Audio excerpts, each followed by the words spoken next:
जी हाँ, आप लोग अभी लगातार कुछ दिन से देखते आ रहे हैं, भोजपुरी इंडस्ट्री में गजब का खेल हुआ है।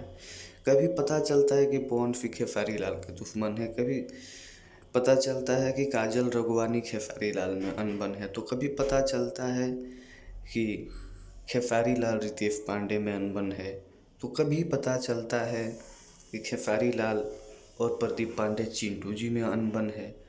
तो ये सब कंट्रोवर्सी के पीछे ये सब सबका मित्र है, सब सबका दोस्त है ना। चिंटू जी का दुश्मनी है खेसारी जी से, और नहीं खेसारी जी की दुश्मनी है चिंटू जी से, न काजल जी की दुश्मनी है खेसारी जी से। सब लोग साथ काम करते। अभी आप लोग कुछ दिन पहले पवन सिंह को और खेसारी लाल को साथ में देखिए, मस्ती मजाक आप लोग देखे होंगे, और इनमें दोनों लोग डांस भी किया। और इन सब नाटक के पीछे, इन सब काम के पीछे इस चुतिया महेश पांडे का हाथ है।